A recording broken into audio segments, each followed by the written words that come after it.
Welcome to Soulcast Podcast. My name is Hendrik. I'm here to discover the unknown and bring you with me on this adventure by speaking my truth and being inspired by others. Fuck yeah. 3, 2, 1. Let's do it. Hello, Nora. Hello. What up? I'm doing lovely. Nice. And I love this. Lovely to see you again. Yes, you too. Yeah, thank you for having me. Let's have fun. Yes, exactly. That's it. We're here to have fun conversations. So, little bit about you. You have traveled a lot, and then you made your own book. It's a children's book. So we can start off just firing from the book, because you haven't really told me the characters, how you started to, where the inspiration came. And Right, okay, so the past 8 years I spent traveling like all over the world. I lived in London for 4 years where I studied like writing and stuff. And then I spent like around 2 years in Asia and the last 2 years in Mexico. And then 2 years ago I started writing my book called A Yellow Afternoon with Inventors Dr. Giorgio on Tick and Fifi, Jellyfish, which is basically a book for kids at ages 7 to 10.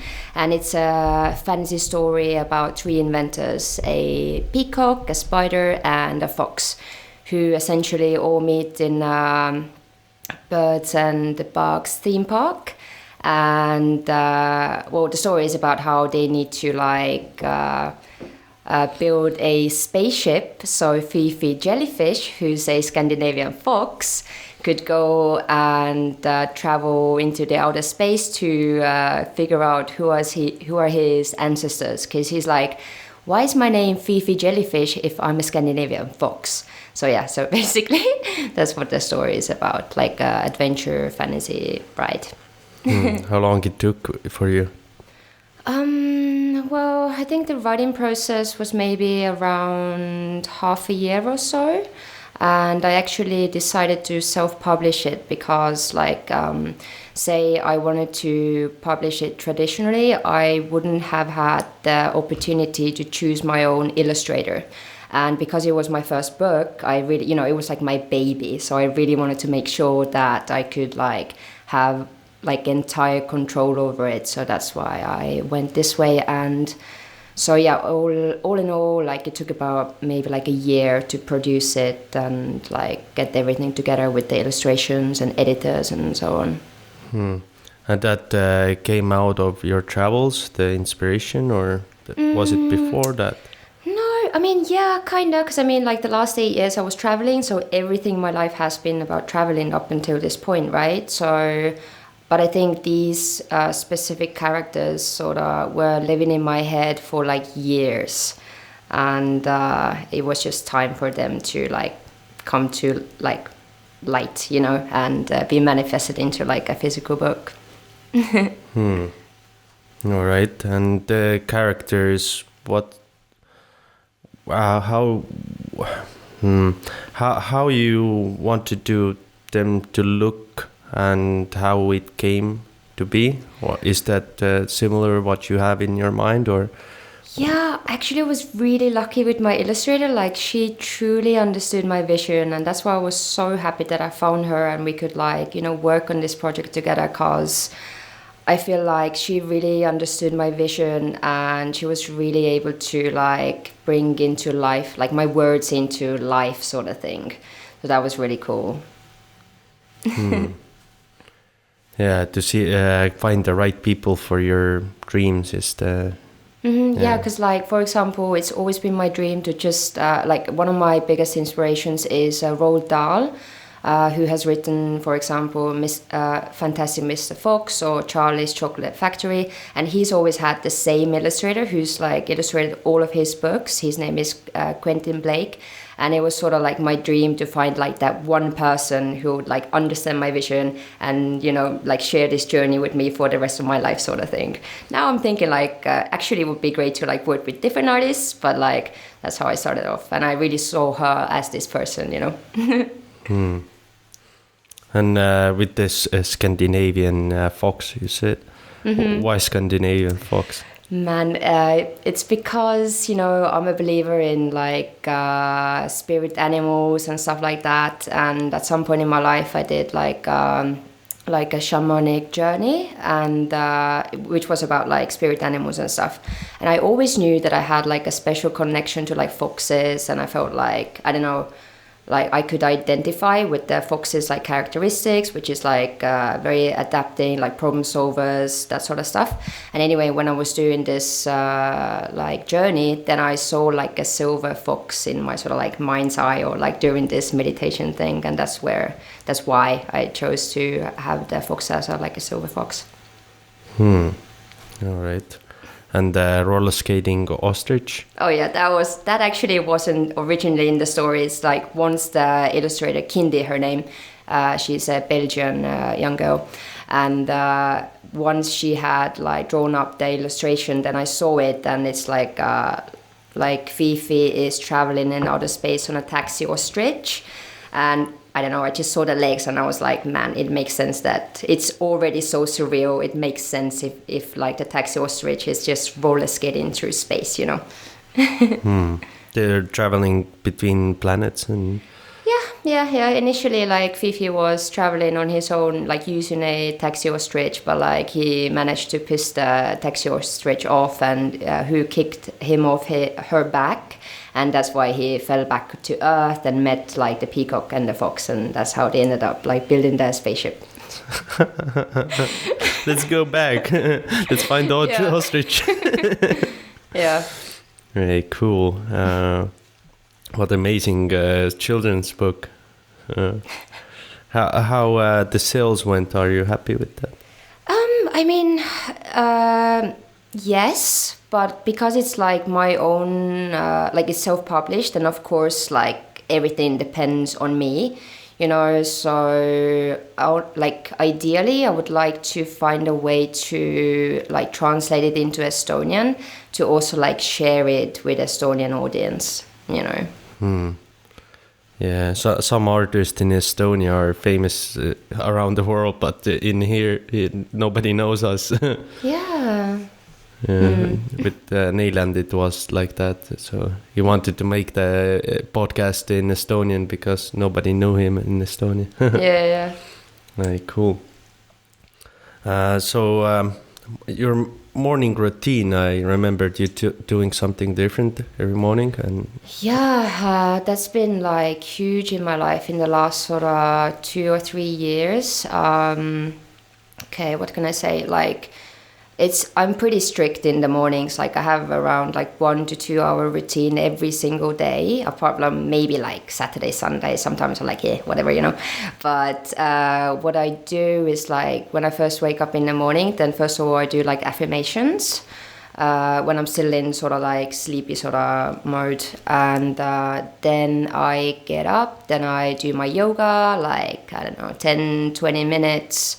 Then I have my breakfast, and then after that I usually do like journaling, which helps me to, you know, clear my mind from like the previous day and stuff. And and as I'm eating, I actually listen to like a podcast or watch like YouTube, like something educational or like an audiobook or something, because I try to like spend every sort of minute I have of my morning like in a productive way, you know what I mean? And then after that, I do like a breathing exercise, which is mainly for focus. And then after that, I usually spend 20 minutes of learning something new. And recently I've been inspired by like the Russian community in Estonia. So I'm learning like Russian language on Duolingo. And then, yeah, either like I read a book or something. But anyway, like breathing exercises are great for like super focus. So normally when I finish that, then I take on like the hardest task of my day, because that's around maybe like 10 a.m. because I wake up around 8 every day, and that's when I do like the hardest thing of the day. And then after that, it's like, you know, like day goes on, it's more chill. You can relax more. Yeah. Is the breathing more meditating based, or it's aggressively like you're doing something as like Wim Hof breathing? Wim Hof, yeah. Is that the same or something different? How do you mean? Like what breathing you're doing, because Like there's so the many. Wim Hof. Oh yeah, okay. Yeah. Me too. So it's quite intense, but not too much. I think like once you get used to it, it's pretty easy. Like, and you can obviously go like higher levels and so on as well, right? What's your best experience with it, or weirdest like? See, I haven't had any like super emotional outbreaks or anything like that. Like I hear of people who are, you know, like crying and stuff, but like for me, it hasn't been that intense. Like for me, it's mainly like the focus aspect, and yeah. What about you? And like tingling, is that tingling, pretty obvious? Yeah. Nothing too extreme though, for me at least. I have seen colors if I go like 4 rounds. Okay. I'm pretty aggressive with it as well. Like I just pump it. Full power, And yeah. himself says like, "Come on, push it." Okay, I haven't done these ones. Like I've done the easy ones, I guess. Yeah. When I started, I usually take everything too like aggressively. So like I just want to get the best out of it, and sometimes I ruin it. Or when I started, my lungs hurt it after. Okay. Because I think my lungs haven't expanded that much, and the routine.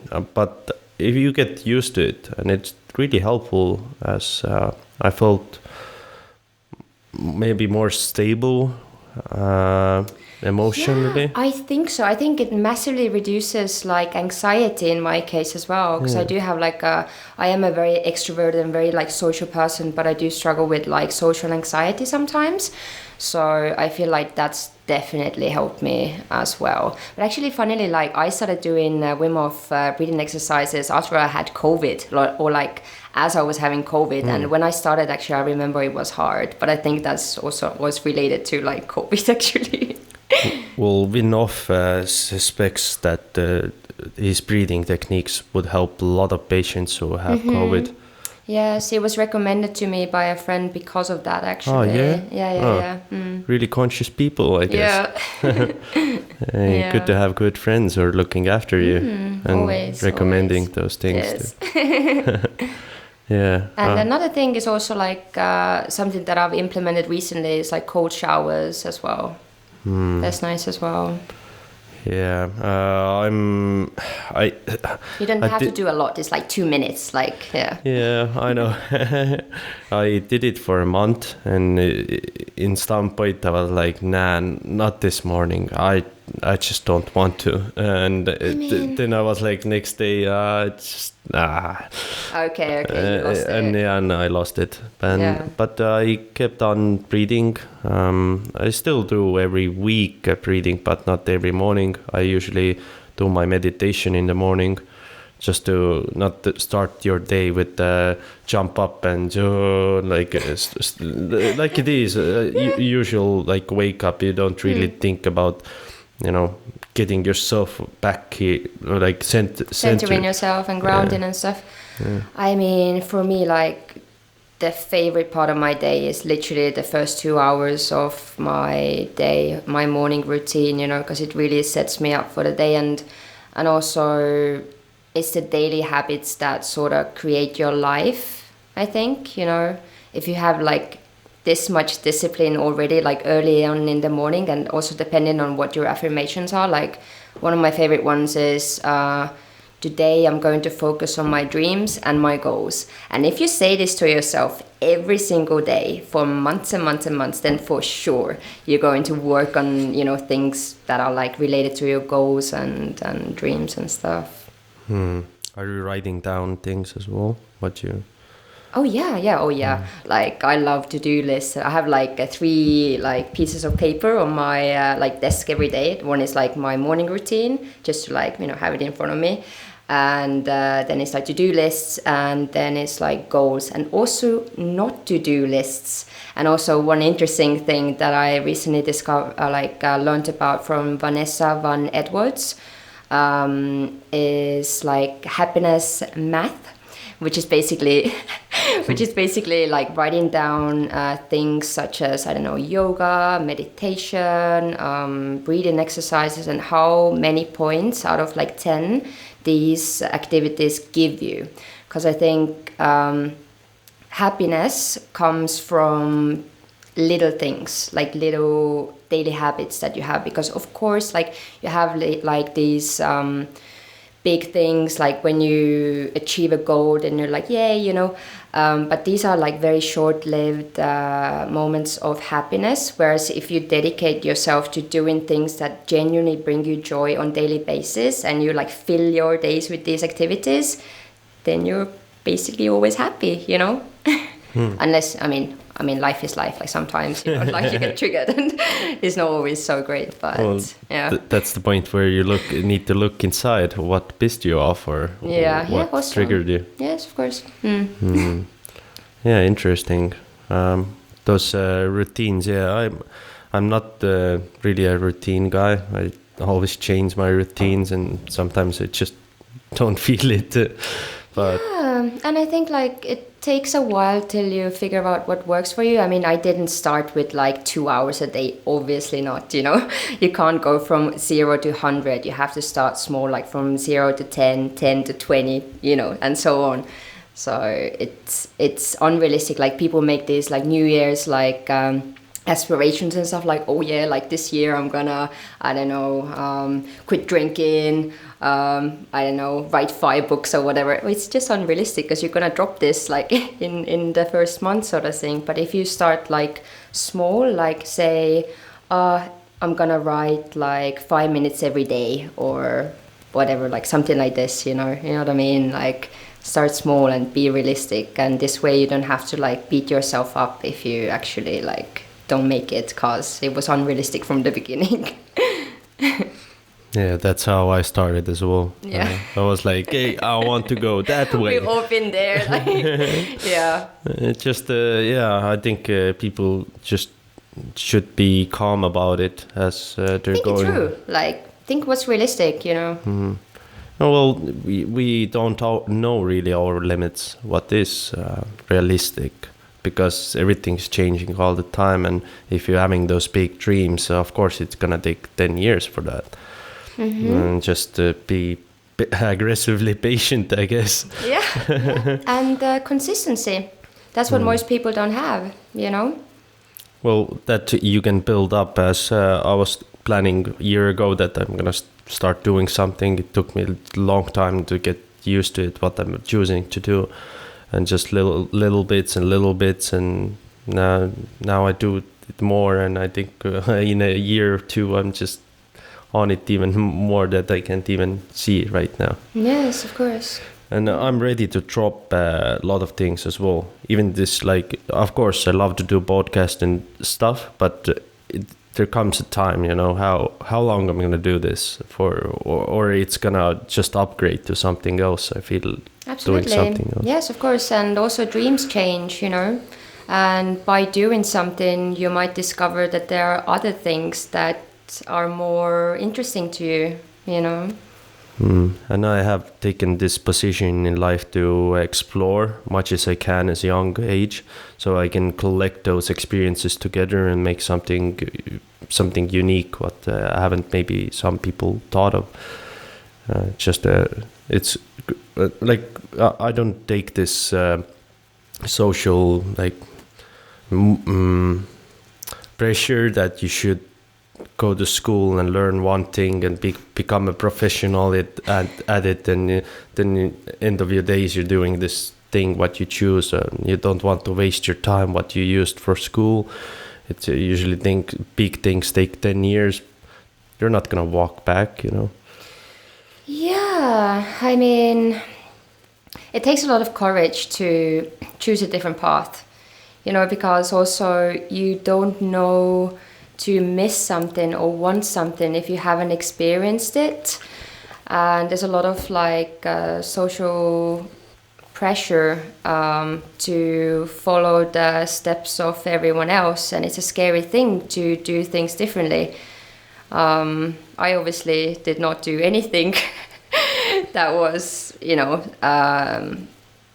set out in stone by other people. I didn't go straight away to university. I didn't like get a proper job straight away and all of that. But instead of that, I experienced so much and grew so much as a person. And it, I think a lot of people have a fear, like if you don't get a job straight away, or if you don't go to university straight away, that you'll never do it. But that's not true. You can change what you do any moment you want, and that's the thing. It's if you have like a goal in mind, like I did with writing a book and focusing on my career and so on. I didn't want to do it in that moment because I wanted to do other things. I wanted to enjoy my youth. I wanted to travel. I wanted to have fun, but it doesn't mean that I was never going to do it. Yeah, for me, I came back as you came back for a mission to do. Of course, I love traveling and meeting a lot of different people, but in time you had to put your work in as you want to still have a, wealthy or a relaxed lifestyle after, 30, 40, and you need to start a little bit moving that ways. Yeah, I mean, everyone has different goals and dreams and so on, but it always used to like scare me a bit when, whenever I would travel, I would meet a lot of people from a lot of different ages. And and basically, so I would come across these people who would be in their older age, like 40s or 50s, and they would still be sort of living that same lifestyle and doing the same thing that they were doing like already 20 years ago, and that's all fine. But at some point as I was traveling, I came to a point where I was thinking like, is this it? Like, is this all that life has to offer? I'm living this fun, hippie, free lifestyle, like going to places, like every day is different, having all these amazing experiences, meeting all these people and stuff. But like at some point I just felt like lack of ambition and lack of like mission, because it's fun to travel and you can obviously have like goals and stuff, but like, I don't know, I just got to a point where I was like, okay, I think I've done my travels for now. Now it's time to challenge myself in a new way, like put myself in new situations where I can actually like maximize my potential and like put myself in situations like out of my comfort zone again, because like in the beginning it was like going traveling was putting myself out of the comfort zone, but that became really comfortable. So now coming back to Estonia and not traveling and actually just fully focusing on like my goals and my career and stuff, it's like again completely out of my comfort zone, but it's great.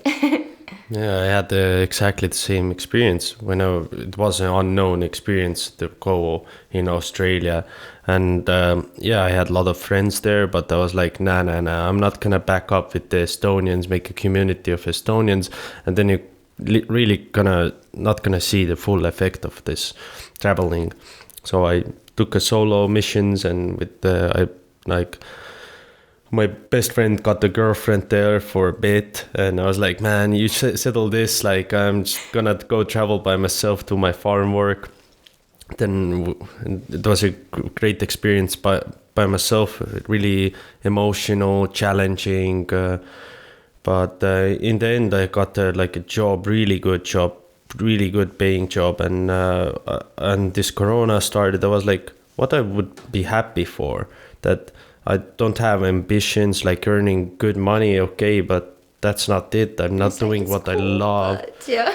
And I was like, everybody's in lockdown in America and Europe. Like, come on, like, where's my lockdown? It was pretty settled there. And when I decided to come back, they started the lockdown, and I just got out in Estonia. It started to open up, and it was a great thing here. But I came here for a mission, so I told myself to put 3 years or 4 years in and then go travel, as I want to still see the America, South America and North America, the old places, Mayan pyramids and so on. I feel connection with maybe do like a shamanic ritual like ayahuasca or... Mm-hmm. Cool.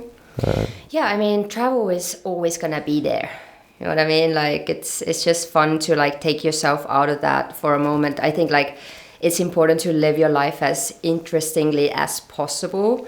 Because like I was saying before, like travel sort of became boring for me because it was like the same thing over and over again. I mean, always fun and so on, but like, yeah, it's great to like take yourself out of that and just concentrate on something else for a bit and learn and do whatever you want to do and then go back, you know, because me too, like I definitely don't see myself staying here forever. I was also thinking maybe like 2 years, 3 maybe, but I'm not gonna say like, yeah, I'm gonna stay here for the rest of my life. Nah, like I'm looking forward to going traveling soon, you know. Yeah. Have you any countries in mind? So a couple of me and a couple of my friends are talking about Brazil, but let's see how like the COVID situation is and all of that. I mean, I still got like a bag in Mexico. I should go and pick up. I've got a bag in Nepal. I should go and pick up, and in London. Like, but actually, my dream is to go to Costa Rica. Has been for a while because it's the most biodiverse place on earth, which means there's the most like bugs and birds and like plants and all of that. So that is definitely a place I would like to go to. And then, oh my God, I would love to start traveling Africa, like to Ethiopia, Tanzania, like South Africa, maybe Namibia, to the desert. Like, yeah, definitely got many plans. And my most breathtaking experience of my life was definitely Nepal, where I went to in 2016, I think, or 17. Yeah, like the holy Himalayas. Definitely, like I always tell people, like before you die, you have to go.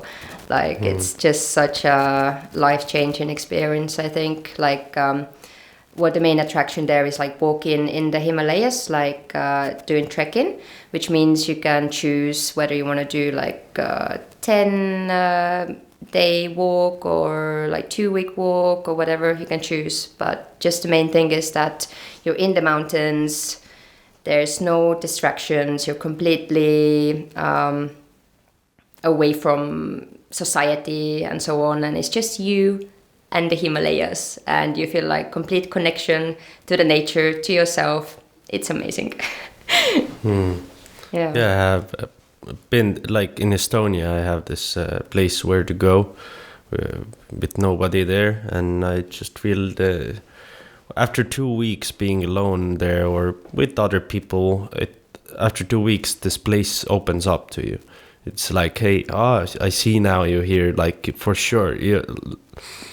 I don't know, it's like a experience. Yeah, I mean, I don't think you need to go far to feel that sort of connection. You can go to an Estonian forest, you know, just for like a certain period of time, perhaps, you know, maybe like, I don't know, a week or something, or maybe less even. But what makes the Nepal is so great is literally the mountains. Like you realize how tiny you are, you know? And when you walk in there, then the landscape keeps changing every sort of 4 to 6 hours. Like all the time you experience something new. It's just so incredibly beautiful. And also the Nepalese culture itself, like the way people are so welcoming, so friendly, so loving. Yeah, it's great. Yeah, I should go there. Yeah, proper like hyping up Nepal. High vibes. No, it's true though. Yeah, I can feel it. I was in the highest mountain in Australia, and that was the first mountains I ever experienced, and it was so out of nowhere. We had like work ended because of rainfall, and the trucks couldn't get with the materials in the job site. Then a few guys decided, there's a big mountain there, let's go travel there. Nice. And yeah, it was a crazy experience. Yeah, you feel so tiny and everything changes, but the mountains of Nepal, I mean, different story for sure, but I mean 3 times higher mountains. Probably, yeah. But also if you go to like Austria in Europe or so Slovakia, you get the same sort of feel, you know. It's just like majestic feel when you go like driving through the mountains and stuff. It's just a different kind of energy that the mountains have, right? Yeah. Yeah, I'm never gonna forget the experience, the feeling what I had traveling on the mountains, and again alone, almost crashed, but that's okay. Experience again. Okay. I'm still here. Yeah. So are you done meditation as well, like for a long time now, or is part of your lifestyle? Or? Yeah, like recently I haven't really been meditating so much. I've been doing more like the breathing exercise and like journaling and stuff. Meditation is hard. Like for some reason it's just harder to keep up with it. I don't know what it is. Like yoga is easy for me, breathing, all of that is much easier. But I started meditating, I don't know, early 20s, maybe like 8 years ago or something like this. But I've always done guided meditations. Somehow like vibes better with me. It's just easier for me to follow someone's guidance, just like with my headphones on and like following the voice and then, visualizing or whatever. But also, I do like visualizing meditations actually. Could recommend a book called Loomise õpetus by Maia Kate Välja taga. She's written like a spiritual book and she's got lots of different meditation exercises there. Actually, I started practicing that in my early 20s when the spirituality was quite a new thing for me, maybe 2012, 13 or so. And some of the like manifesting visualization exercises that she has there have proven to be very fucking powerful, like at least for me personally. Well, I have heard and experienced myself like some like weird experiences what coming up and from meditations. Have you had any something just weird happened? Yeah, I remember some years ago I was doing like a guided meditation, and essentially the woman was I think you had to visualize that you were like walking up the stairs or something, like getting to like your spiritual home or I don't know, some place, And I remember how I started leaving my body, like physically felt how I started leaving my body, and I freaked out. I was like, no way. And I like sort of fell back and I was like, oh my God, that was freaky. But also I could, because normally with this guided meditation, there's like a background music. And when I was doing these sort of like meditations on a daily basis, then very often I would feel the vibration, like the waves of the music, like vibrating through my body. Like I could physically feel the vibrations of music, like the music waves going through my body, sort of thing. Yeah, and like seeing light and this sort of stuff as well, like super bright light. My experience was that one guy, Aaron Tati, he's doing some guided meditation, and one moment he's like concentrating on the heart, and he was like, I count 1 to 10, and every time I say a number, you're gonna feel this energy, this love energy in your heart, and it like 2 or 3, it just doubled, and now doubled again, 4, 5, and in one point I was like, whoa, like I felt like this energy coming, and I feel really like love what I maybe felt for someone else in the past, is like deep love for someone, but now I felt for myself. Just you don't love yourself. It amazes what you can do, really. Nice.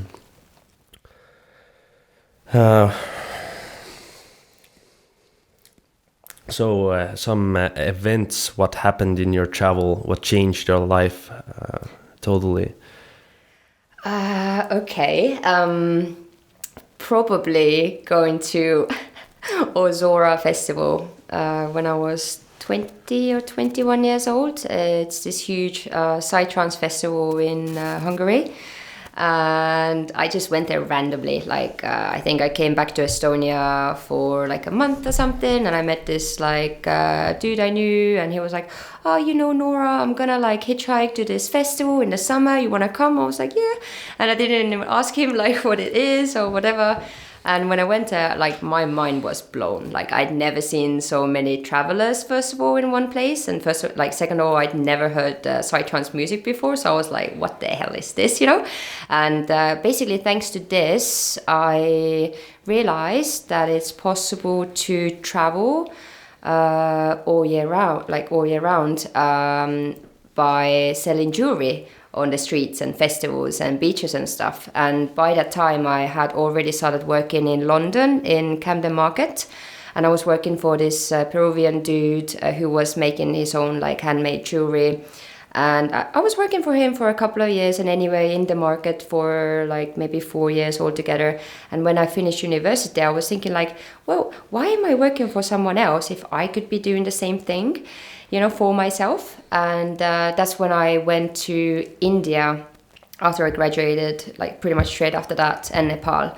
And I started buying like Indian jewelry and like, sort of making like a bit myself and so on. And then I went back to London and created my own shop, which actually burnt down like 4 weeks later after I created it on my birthday night. But I didn't give up. But like I got my new shop together within like 2 weeks or something ridiculous, like within 10 days or something. And I just kept going and going and going. And with the insurance money that I got from the fire, I traveled to Mexico.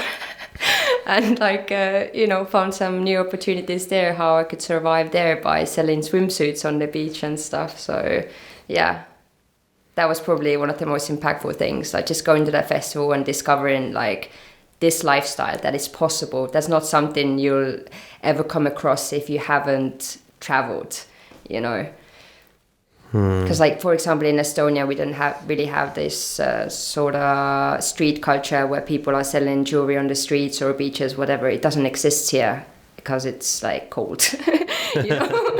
So yeah. Oh, we're still having, but usually those grandmas come with pickles and stuff. True. Yeah, that's cute. I didn't really resonate with that myself, you know. I wasn't like, yeah, I could do this. So and even in Lasnamäe, there's like a guy comes with all sorts of like toys and knives and smoking material. Yeah.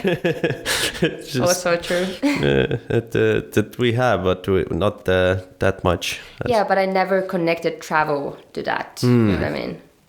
Yeah. Well, a lot of people make their lives in the bus and selling some tea for others.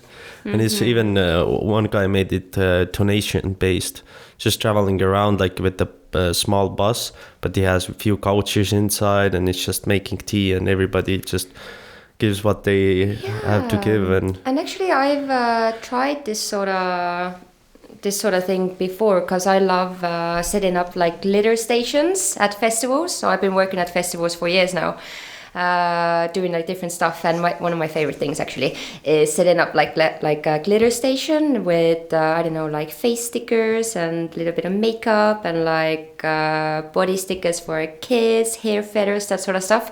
And it's always donation based, and it's actually great to see how generous some people are, you know. And it also provides an opportunity for everyone to partake. It doesn't matter, for me, it doesn't matter how much people give. It's just more like I can make like this little girl happy, and that's good for me, sort of thing. Yeah. That's a good way to take it. I'm, as with this podcast as well, I'm not getting money for it. Of course, it's an experience to do, like deeply talk and just, I don't know, this resonates, being human, just being a person, having conversations is like lovely for me. Yes. And I do it for just from my heart. Exactly, and sharing ideas, it's great always, and inspiring each other and motivating, learning new things. It's great. Yeah. What's the weirdest experience what you have been, if you have traveled and something just doesn't fit or I can't think of anything like that on top of my head. I think India in general was a weird one. Like, I think it's Culture shock or? definitely. Yeah. I think it's one of these places like whenever you go out, you will experience something ridiculous. Like, I think in places like this where it's just so much life, you just have to take it with humor, and basically, I don't know. Have you been in Thailand as well? I have, yeah. A couple of times. I've been in Thailand, and after 3 weeks I was pretty tired. I don't know, I couldn't be there for, I don't know, some people stayed there for so long. But I could have stayed in the islands, or like that's a nice place to live, pretty calm, but the city, no. Yeah, I agree. I mean, I do like Bangkok actually. Out of the big cities, I just like that you're able to get like a massage on every corner. I enjoyed that, and it was pretty cool. But yeah, no, I get it. It's tiring and it's so huge as well. Oh, and I love the like scooter taxis. That was pretty sweet as well. Tuk-tuks. Yes, well, yeah. I tried it out, but later, like, they scam you as well. Like, if they just want to make money, and you're like, hey, take me there. Yeah, my friend. 50 baht. He takes you to a totally different place, and he asks you more money for taking you there. You're like, no, not again. Yeah. And in a while, I just got pretty mad at them, kinda, because of like just pushing it all the time. I'm like, hey man, I just want to walk, do my own thing. Like, yeah, no, it can be a bit like, yeah. Maybe now this traveling culture and locals maybe are gonna be a little bit different after this experience as Corona ends. Who knows? I honestly don't think so. Yeah, you think old same is gonna continue? Yeah. I think so. I don't think so. Why? I don't know. I think a lot of people haven't had the chance to be alone or be without parties or not socialize and look inside or look up in internet things what they haven't looked up. And I think it's a life changer for a lot of people. As I see from myself, a lot of friends just doing different things as just this is opportunity what to use. Of course, some people are gonna maybe fall back, but this is again something life-changing for some. Yes, but I think it's also like a privilege that we have, when I think about, I don't know, Thailand or somewhere, then for these people, these times might be terrible because there's no tourism and therefore, they might be really struggling to find a way to make money and stuff. Of course, like, I agree, like for me also it's been massively beneficial and for a lot of people in the in Europe and so on, but I don't think it's the case for everybody. I think it's gonna be more intense when tourism opens again because people are gonna be hungry and like wanting to make money and stuff. But who knows? Like the thing is, we are not there at the moment, so we don't even know how the situation is there right now. Because I have lots of friends who are still all over the world, and not everywhere is completely shut down. Say like Mexico, loads of people are traveling to Mexico right now, especially from Estonia, like massively. And everyone, everything is open there, and people are having fun and stuff. So, and I think it's impossible to tell how things are unless you've really been there. I just, kind of have the feeling that, when a lot of people like die or a lot of people like lose their jobs or get in depression, or I think this is opportunity to unite as well, to get through these tough times. We need to ask help and to see how weak as humanity we are really as this thing happens. So we need to find another ways to look up for ourselves in the future. And some countries it's a privilege to be in Europe or Australia or America really. And we don't understand what the Asian people are really living through. But I think it's kind of good. I think that this wouldn't it wouldn't be a happy ending if the humanity would have gone in the same direction, and it can't be go. I agree. It was definitely necessary, this sort of big wake-up call for the entire world. Definitely just people realizing, we can't go on like this on so many levels. And the opportunity to look inside and see what works for people and what doesn't. And also, like, I really love that so many, like, most workplaces now provide the opportunity to work from home. I think that's great. I hope that never changes, Well, I think it's not gonna change, as we see that we're using up space what we don't really need, and those big, meeting places like we had, some businesses had, they just can rent it out for this one meeting what they're having once a month. They don't need to have the space locked all the time. Yeah. This is what I have heard, that they rethinking that we don't need this building anymore. We're just gonna rent the place for a few hours or 1 day or 2 days, how much we need. So I think it's changing business. Sadly, I'm kind of worried that we're gonna move to internet too fast, or not too fast, but as maybe people get too comfortable, as no human interactions, or it's just kind of separating us. But I think humanity is strong inside, this love, and it's just something like this can happen, and all of humanity comes together. I just feel ourselves kind of separating as well, same time as we coming closer. Yeah, definitely. Yeah, it's been quite weird, like getting used to having like all the meetings on Zoom and stuff. And today I had to like go into a meeting like in real life, and it was kind of, I don't know, I felt kind of anxious before I had to do it, because I hadn't seen anyone in so long. But it was fine. It was fun, actually. Why you felt like that? Or? I don't know, because like I hadn't had to do like a real life meeting in like half a year or something, like only now like places are starting to open up again and stuff. So I got so used to like just presenting myself in this like virtual reality only, but it was fine. Like I just felt like anxious before I went there. Like when I was there, it was actually fine. But just like, I think it was the same way when I first started doing like the Zoom meetings. It was like sort of strange, I hadn't had to do this sort of meetings before. But I mean, just get used to it, I guess. You wouldn't ignore those meetings to be like in the present with others, or you would do more Zoom calls? Or?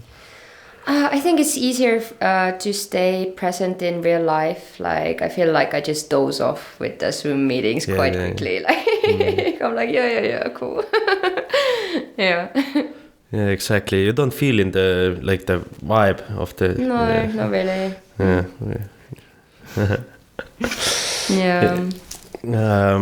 Yeah. The businesses. I think it's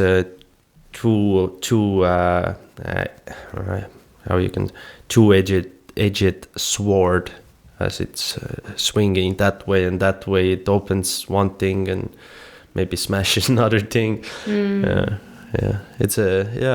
really excited to see what's gonna happen in 1-2 years, as I think it's gonna last as 2 years at least.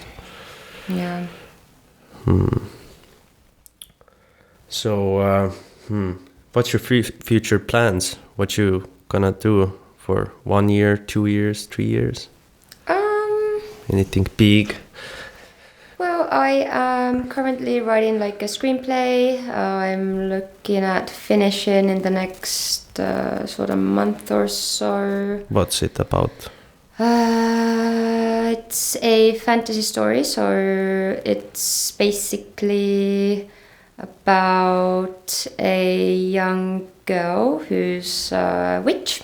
And her mission is to travel from one side of the planet to the other and deliver like a dream crystal from point A to B, because like the dream crystal's ability is to suck in all the nightmares of all the creatures of Crystal Kingdom.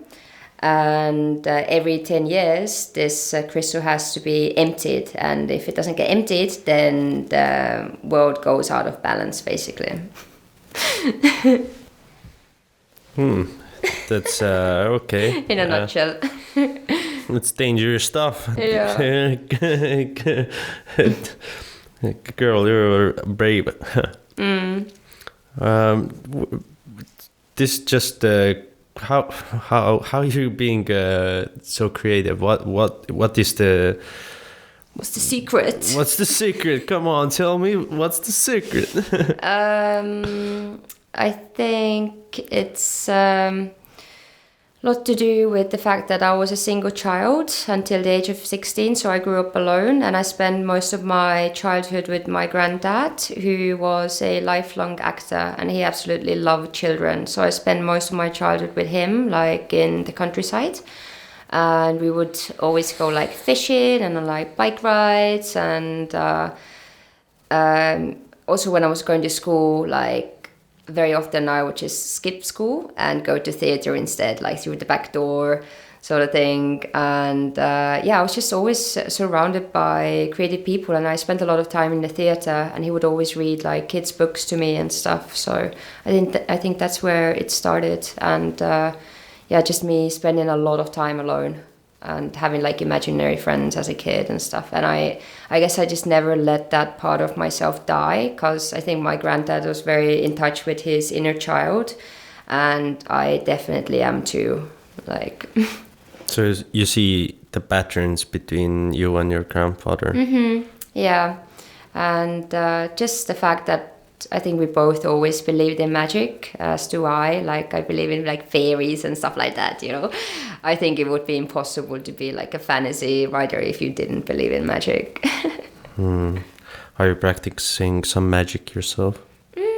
Well, I think in a way you could say like manifesting thing is kind of like magic. And I do have my Palo Santo, you know, at my house, and sometimes I do. What's a Palo Santo? Oh, Palo Santo, it's like this like tree or this piece of wood that you burn, like sage or something, but it's wood. It's from South America, from Amazon, and it's got a really lovely smell, and it's used in shamanism to cleanse space and clear like spirits and stuff. So yeah, but I feel like that's not really so like witchy. It's pretty standard stuff, especially here in Estonia. Like, I feel like most people have these sort of spiritual practices, or at least my friends do. Yeah, that's exactly right. I think we just cut off some people like from our life, and we don't see as sometimes we get to with the regular people, like with no spiritual thing and so on. Yeah. They're like, you know, they're there and they're human as well. Like, I just don't see them every day or interact, and usually I, you know, interact with somebody. You're a spiritual guy as well. Oh. Yeah. I mean, it's all to do with how you are, right? Like who you attract into your life and stuff. It's That I can put this together with another thing is I'm not a mask wearer, and a lot of people are like, people are telling me in the shops and everywhere that they wear mask and it's social pressure, and I'm just walking in everywhere and nobody asks me anything, and I'm just like force-willed because I don't believe in it. Yeah. Like, I believe in this virus is real, but from my own research and what they told, like beginning this COVID and like Dr. Fauci from America, and they said like the mask wouldn't help if everybody... No, the mask doesn't help. Nothing. Yeah.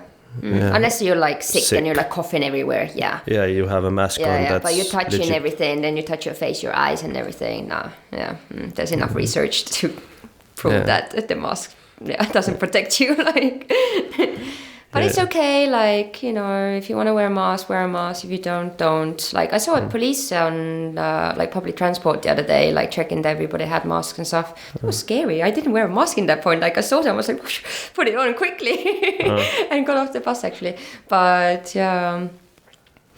Yeah. The police stopped me once last year as well, and it was a weird experience. My aunt's husband got sick of corona, and somebody called me like, "Oh, you've been in contact with him. You need to go to isolation." I'm like, "Hey, it's past 6 days. Like, it's already. If it, maybe today evening you're gonna feel so shit, and then you're gonna be, you know." I'm like, "Okay, whatever." And then Saturday and Sunday passed. I'm like, I can't go to work like this. They have warned me, like, if something comes out, maybe, you know, I don't want to be as that guy as well. And so I stayed at home. But after the call, I jumped in the bus. I called my aunt's husband, said like, "Hey, what's happened? Are you feeling all right?" and stuff. Yeah. And I end the call. 5 minutes later, bus stops in out of nowhere, and the police just straight at me. They come to me, "You need to leave, you're COVID positive." I'm like, "What? I'm not COVID positive. What you talking about?" "Oh, somebody heard your call, you're COVID positive." I'm like, "No, I'm not. Some misunderstanding." Really? Wow. Yeah, and then they didn't have anything to do with me. "Where's your mask?" I'm like, "I don't have a mask." I'm like, "Oh, so then you need to come off." I'm like, "Just give me a mask." I just put the mask on and I continue. And they said like, no. And the other guy was behind him, like, "I have a mask." I put that on and just said, "Have a nice day." And yeah, pretty intense. I don't feel intense. I'm just like super like polite, but I know my own laws. As there's, I think I just can't bring them out. Like to make it understanding for everybody. As Estonian citizens, we have paragrahv 30, 11, 12 ja 18. They're if you understand them and say them, and as you know, if somebody like a worker from in the shops says that you need to wear a mask, it's those rules only apply for the workers. Okay. So not for the clients, because clients are protected. You can't put laws on your, like, "Oh, you need to wear a red shirt," or "You need to wear a mask." Like, what? You can't do that. I mean, at least it's not so bad that people are getting fined and stuff, like in some countries. You know, I know in UK and maybe in Australia as well, it was getting like pretty bad and stuff. So we are lucky, and I mean, it's not a problem to put the mask on when you need to. You know. Really for just like a bit. But I think this is just not good for the society. Yeah. Somebody needs to stand up and say that, "Hey, we have rules." Yeah, but that for that. Yeah. We're here to have fun conversations. Yeah. What happened there? But those are the mainstream things to talk, like they're still like here, and I think yeah, at this point you can't, you know, meet anyone and not talk about it, you know. Can't wait for it to be over. Yeah, it's experience. Okay, but let's talk about how, you know, there's a saying that you are the average of the 5 people that you surround yourself with. Do you agree with that, or what do you feel about that? Of course. Yeah. Totally. I have changed my friend groups many times, and I see the effect around, like, there's like expectation of you, like they're pushing you as you know, they're doing this thing, what they're doing, and you just they both motivating each other. As the people who come in my podcast, they're inspiring to me. All of them have small things. Every conversation I take as something what is motivative for me to continue this ride. Right. Yeah, that's something that I started noticing, like when I was traveling and stuff. Like, first of all, the people would always be changing, you know, when you travel, that just sort of happens. And at some point I just felt like, I looked around myself and I was like, well, I have all these ambitions, I have all these things that I want to do in my life, but I'm surrounding myself with people who are all sort of like going with the flow, you know, which is cool. But like, I just felt how that started affecting my own productivity and my own sort of like discipline and stuff, because it's so easy to always hang out, always like go and have fun if that's what all of your friends are always doing, you know. And that's what's been so great about coming back to Tallinn, because I came here, I had like 2 friends, you know, like I'd been away from here for so long that all of my friends are even like traveling or don't live here anymore or whatever. And now I just started from like 0. So it's been great to like be very conscious about, you know, what sort of connections I make and stuff. So, and Tallinn is great for that, because there are so many like inspirational, intelligent, like motivated people. Tallinn is quite unique in that sense, I would say. Like, there are so many like amazing people here who are like proper like on it, you know, like doing like chasing their dreams, like having like 1 million projects that they are working on and stuff. It's quite unique. But I guess it's like any city, but I think here somehow, don't know, it's more concentrated. It's like anywhere you go, you always meet people who are like awesome at something, you know. Yeah, it's quite cool. I think I had like the vibration changed when I came back to Estonia, and I just started to interact with totally different people. Yeah, me too. And it's just amazing. I don't know. But it's probably related to the intention that you had as well. Likewise with me, like I was very clear about what I came here to do, you know, and I was seeking out these sort of experiences and putting myself into situations where that would take me closer to my goals, you know. And through this, I started meeting like the right people as well. Not straight away, but like pretty quickly in the first sort of half a year. I think you actualize in traveling a lot, and then you just know what you're doing, or you're on a mission, and it's just the people who are on the same path, or I don't know. I feel like a lot of people who've been in my podcast or who I'm hanging with, they have still totally different like line of life, and I see it. But something between us is, I don't know, this spiritual connection or something is, I don't know. I think it's all the people who've been in my podcast are meant to be. Yeah, some sort of same wavelength we're all vibing at somehow. Yeah, but we're still totally different. Yeah, of course, as we all are. Yeah. I don't know what I have tried to understand it, and what is putting the vibe, what is this mindset, or maybe something to relate to how we all want to impact the world in a positive way, or something like this. Yeah, could be Something to think about. Yeah, I like to meditate on topics. Yeah. So one of the deepest thing what is made me fearless is death, and how to like understand it for yourself, not how the Hollywood sees it, how religion sees it, as you take it. Are you afraid of like your family members dying, or you're afraid you dying, or is this experience of death what it is for you? Are you just gonna end, or you're gonna transcend, or it's and how fear is limiting you. So that's a big thing.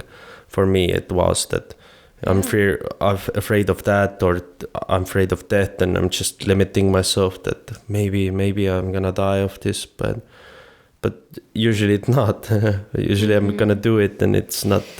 Yeah, and I mean that's the funny thing about fear is like the only way to get through it is to face it and get to the other side, right? And that's where growth comes from. Like just putting yourself into the situations that you know, like you're basically like, I don't know if I'm gonna like this so much, but I'm gonna do it because I know, like once I get to the other side, I'm gonna feel empowered and I'm gonna be smarter and I'm gonna be stronger. Do you have a connection with your higher self, what to say like that? Yeah, sure. How you feel it to be present with it, or Well, one way I guess would be intuition.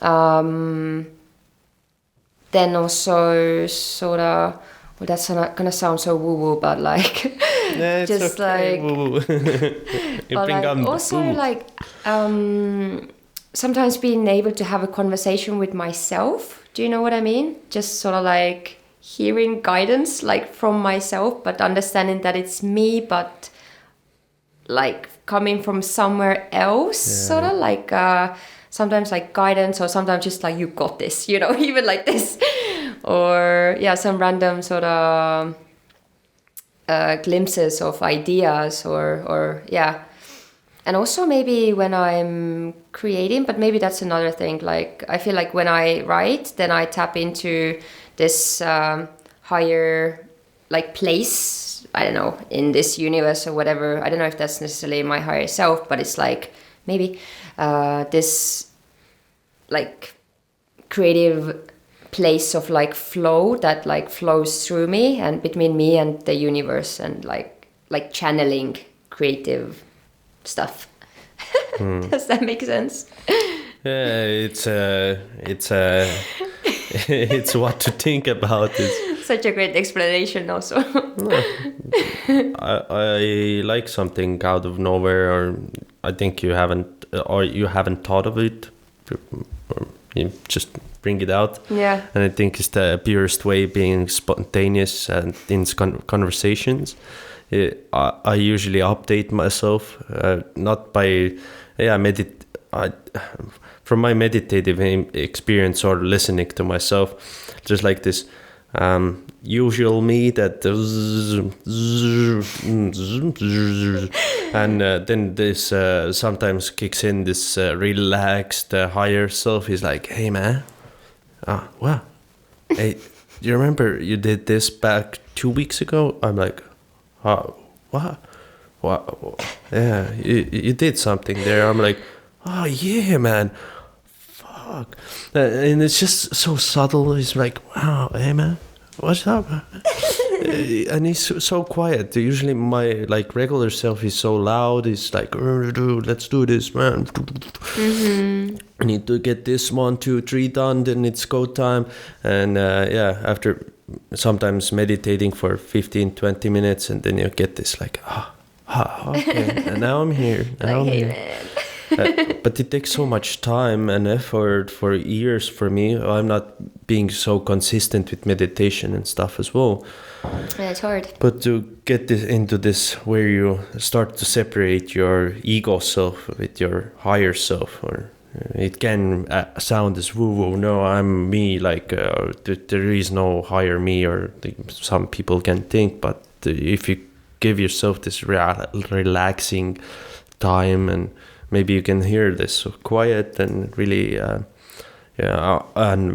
when I started to connect my higher self more, being conscious of it, it really scared me as well. I was like he's giving me directions and stuff, like, what?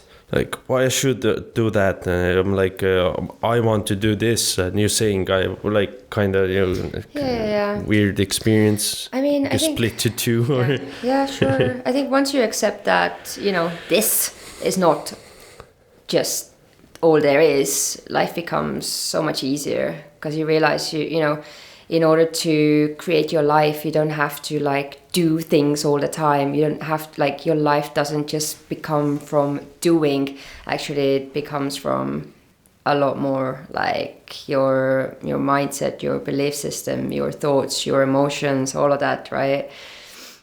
And being realizing that there is such a thing as soul and manifestation and all of these things, life just becomes so much easier once you realize these things, and once you become conscious of what you need to do to make your life better, what belief systems there are that you need to like break down and recreate, all of that stuff.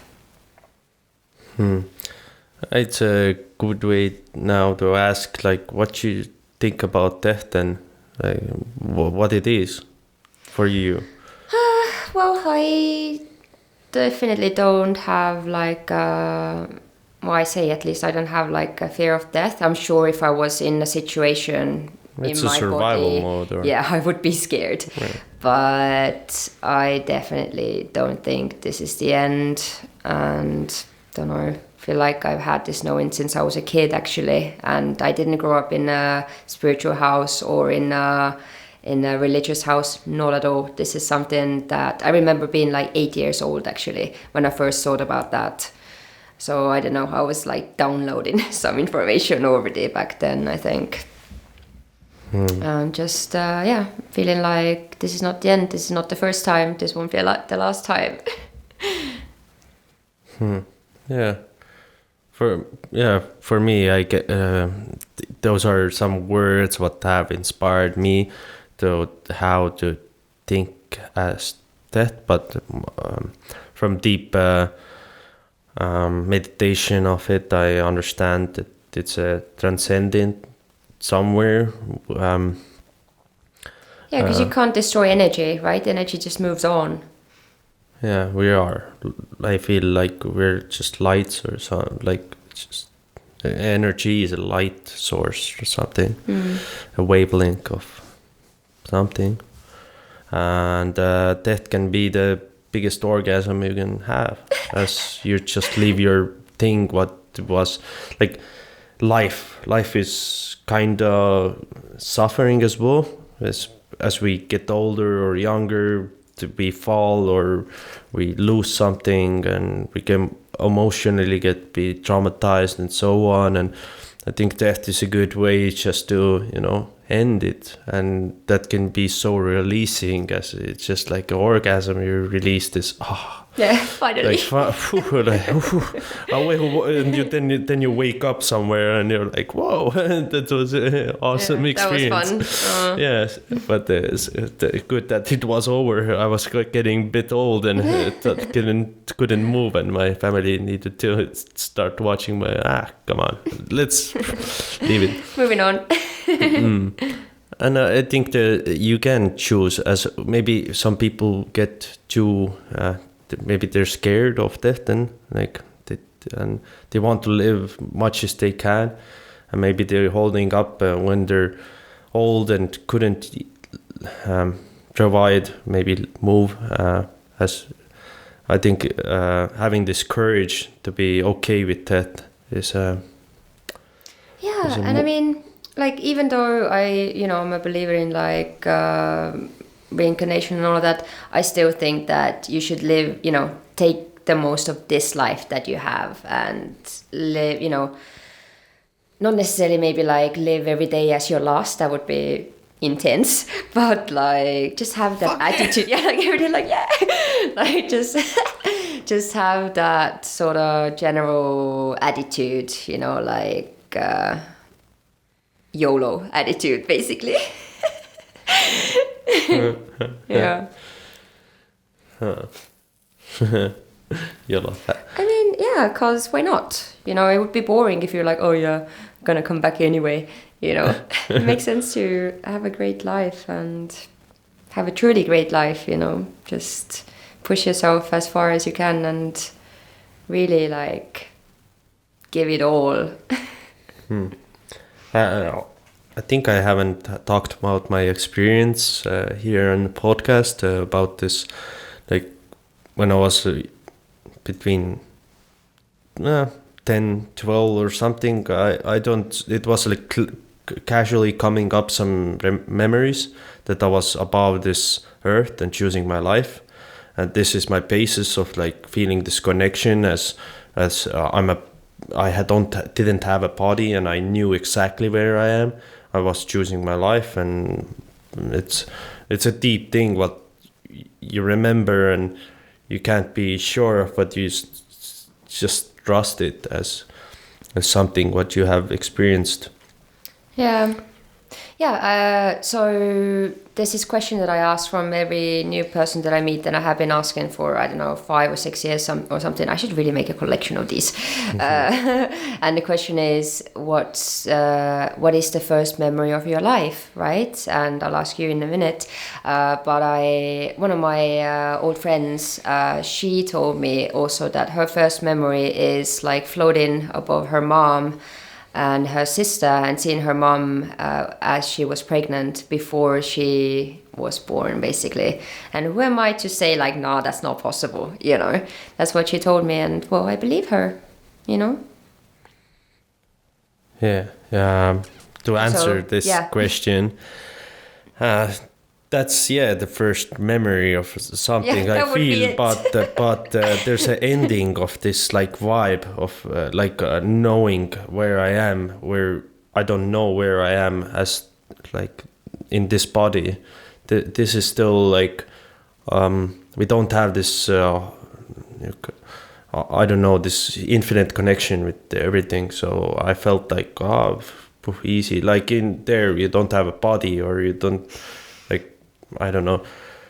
I don't know what's before that even, but was I coming out of another life and just like straight away into another, or was I on a vacation somewhere, like, hey, like chill around, like, hey, Nora, we're gonna meet in a 10th episode in that year on a podcast what I made. Nora's like, hey, high five to that. Hey, I'm gonna go now. You have few years to okay. And then started before me, and I'm like started later, and now we're here. I kind of feel the connection between people who I meet as like weird and like know this vibe. I know, it's so interesting, isn't it? Soulmates and stuff. Like you really know when you meet someone that you have met before or something like this. Like these people feel like home. You know, like, and you recognize the moment you meet this person. Like maybe you don't like realize that straight away in that moment, but later on, like thinking back, like for example, some of the soulmates that I have, I remember the exact moment that I met them, and it's been like years since, and maybe the memory has changed, but I remember exactly just looking at the person and be like, okay, like I know this person, like I know them, you know. Yeah, I haven't thought of that the first experience really gets to you. Misha in Polymer, he's one guy who stepped into it was the first job I went there and like offered to sell my mushrooms there, like lion's mane, cordyceps. And he was DJing there and stuff and putting something and doing some sounds and playing like he asked the same when I started leave, hey, we're doing drumming. I was like, man, I just wanted to do drumming, and everything just like and now to think back, he's one of the people who I just remember that first moment I came in, like closed the door, and he's like DJing. Awesome. yeah, he's cool. So we have an hour and 20 minutes done. Okay, and cool. I just want to keep it in 1:30. Yeah. So all right. I can't believe it's been so long already. Jeez. Yeah, those conversations just for me, if I wouldn't press this button, I wouldn't know how long it's been. But that's I would love to have now a new camera, but in summertime I have a lot of projects coming up, so I don't want to invest in I would love to put this like podcast in the main goals or the main things, but it's just like I don't see like money in it as like money as I can live off of, so I need to invest somewhere else. Passion projects, have a bit of fun with your friends, so good. and I think as one of those missions what I had was showing everybody that you don't need to be perfect. It's just, I'm pressing button every 20 minutes here, like maybe the camera angle isn't right there, and maybe the sounds, and I'm gonna step and do some things but maybe aren't that good, but it's the give confidence to others. Hey, I'm just trying out, and just gotta start somewhere, and takes time, practice and all of that before you become amazing at anything, so it takes courage to even start, and that's already amazing as well. For sure. I look failure and the struggles differently, as I see a lot of posts in success, like Instagram pages that like are little stairs. Yeah, not like that nobody really cares about your failures, or they just care about the success. You're successful then, but for me, I'm like, hey, where you failed, or was that hard, or what was the deeper things, like not like here you go, the success, like what I'm gonna do with that's your success. I want to understand what's the thing, the stories. As we have talked about our stories here, I'm just interested how you evolved as a human and you got here where you are. And and the main thing is why I did like the stairs is that's how I see failures, like failures or failing in general is like just a next little step. Every time I fail, it's like a step up and step up and step up. Yeah, not fading down, fading up. Getting those high vibes. I think we're pretty young right now, and who knows if you're elderly, how high we are in mentally, if we really keep on. But because you can fall back, and you can fall back hard. I've seen those spiritual people, and sometimes I fall back. But then some people, like my friend Chris, he says that he has reached a high that he will never come down from that again. I believe him. Yeah. One of my experiences with LSD was that I went on the field, and I wasn't big meditator, or I haven't thought that I can be something else, and I just one moment started to be conscious of my own thoughts and my own feelings and stuff. I was like, man, it's not even me. Like, where this coming from? Why I'm thinking of everybody else, not me in the present moment. And I started to shake everything off what wasn't here and now. And the moment hit where I was like, quiet, just quiet. And then I started to cry because I realized this is me. This is me. This thing without those worries and whoa, go, zzz.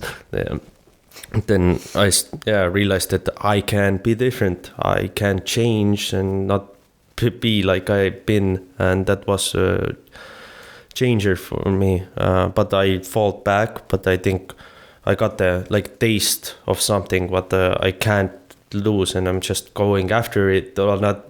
I don't think that you can go after it as well, because something is if you want it to so much, it's gonna push back. As I'm thinking, just hey, I just want to be in the moment, because there's no fear if you're in the moment, because every fear what we have is in the future. So I don't know. I know it's a hard thing for humans that we know. We have this memory of the past, and we know that there's a future. Animals don't have it. So it's so crazy, right? Yeah. So if you want to say something, ask questions, or you want to say for the audience something deep, more. Well, I just say my I don't know even how to call it, like my phrase, and the phrase is "There's no rainbow without rain." Yeah, that's The truth. that's the truth.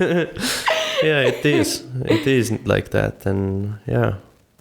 All right, I'm really happy to have you here